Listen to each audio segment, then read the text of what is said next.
नमस्कार, मैं GRS news के लिए गिरीश सकद आज आपके सामने अपने एक वीडियो में सरकार की एक किसान विरोधी नीति पर चर्चा करना चाहूँगा। केंद्र की सरकार हो चाहे राज्य सरकारें, सभी सरकारें दावा करती हैं कि वो किसान हित के लिए काम कर रही हैं और किसानों के लिए ही जब जब बजट आता है तो सरकारें ये दिखाने की कोशिश करती हैं कि हमने किसानों के लिए बहुत कुछ किया है और बहुत कुछ कर रहे हैं। बजट में भी पर्याप्त हिस्सा रखने का दावा किया है। हाल में ही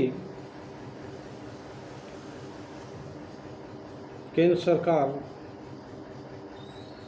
ने खरीफ मौसम की फसलों के समर्थन मूल्य की घोषणा की थी, जिनमें कि धान और कुछ जिंसों के दाम बढ़ाए थे। लेकिन बहुत दुख की बात है कि केवल मंडी में किसानों को उचित मूल्य नहीं मिल पाता। करीब 20 दिन से लगातार पेट्रोलियम पदार्थों के दाम बढ़ाए जा रहे हैं। पहली बार ऐसा हुआ है इतिहास में। अधिकांश डीजल और पेट्रोल में 10 रुपये लीटर का अंतर होता रहा है, लेकिन पहली बार ऐसा हुआ है कि डीजल के दाम पेट्रोल के दाम से आगे हो गए। डीजल के दाम पर क्या असर पड़ेगा, सभी लोग जानते हैं कि सबसे ज़्यादा खपत डीजल में ही होती है।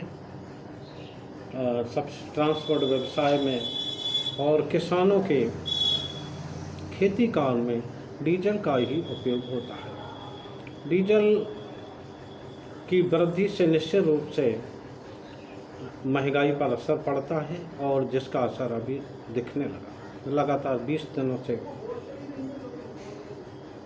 रोज परिवर्तन हो रहा है। डीजल के दाम में निरंतर बढ़ोतरी की जा रही है।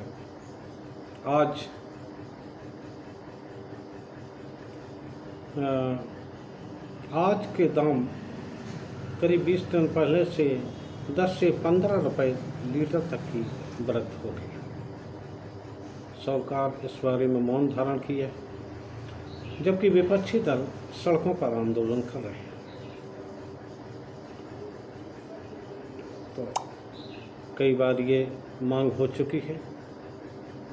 केंद्र सरकार लगातार दावा करते नहीं थकती कि सन 22 तक किसानों को आय में दुगनी वृद्धि करेंगे, लेकिन जिस तरह से किसानों को उनकी उपज का दाम नहीं मिल रहा। आज भले ही उन्होंने मक्का या धान का कुछ भी रेट निर्धारित किया हो, लेकिन मक्का के कहीं भी 1100 रुपये से ज़्यादा प्रति क्विंटल से ज़्यादा भाव नहीं मिल रहा है। सरकार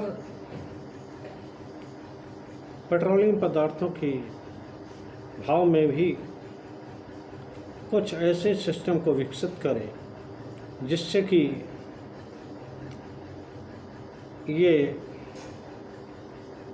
आम जनता की पकड़ से बाहर ना हो जाए।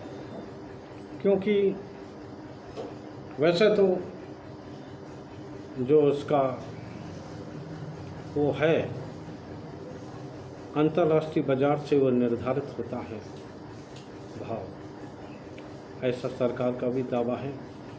लेकिन कई बार जब कई राज्यों के आम चुनाव हुए, तब 2-3 महीने तक इन पदार्थों के दाम नहीं बढ़ाए। तो इससे साबित होता कि ये सरकार ही इसका निर्धारण करती है और कंपनियां उनके अनुसार ही काम करती है। सरकार बताए कि लॉकडाउन के दौरान जब क्रूड ऑयल का दाम अंतर्राष्ट्रीय बाज़ार में माइनस में चल रहा था, तो क्या जनता को लाभ दिया गया? उस समय भी सरकार ने विभिन्न करों में वृद्धि कर अपनी जेबें भरी थी, और आज भी सरकार व्यापारियों के अनुसार काम कर रही है। तो हमारा या सभी लोगों का ये मांग है कि सरकार पेट्रोलियम पदार्थों को जीएसटी के तहत लाए, जिससे कि ज़्यादा वृद्धि का असर आम जनता पर न पड़ सके। यही एकमात्र ऐसा विकल्प होगा जिससे कि आम जनता को लाभ होने वाला है। सरकार बिल्कुल मौन है। वो विपक्षी दल जब मांग कर रहे हैं तो बजाय जवाब देने के वो विपक्षी दलों को ही निशाना बना रही है, जो कि गलत है। आप सत्ता में हैं। सभी लोगों को याद होगा जब कभी यूपीए कार्यकाल में डीजल या पेट्रोल पर 50 पैसे लीटर की वृद्धि होती थी, यही सत्ताधारी दल के लोग सड़कों पर उतर के और सदन में सवाल खड़ा करते थे। और आज 10 रुपये से 15 लीटर की वृद्धि हो चुकी है, लेकिन आज कोई भी साफ सफाई सरकार की ओर से जारी नहीं की जा रही थी। निश्चित तौर पर इस पे असर पड़ेगा, और सरकार को ये सोचना चाहिए कि डीजल की, पेट्रोल की वृद्धि जो उसके हाथ में अगर नहीं है तो उसे जीएसटी के तहत लाए, जिससे कि आम जनता को उसका लाभ मिल सके।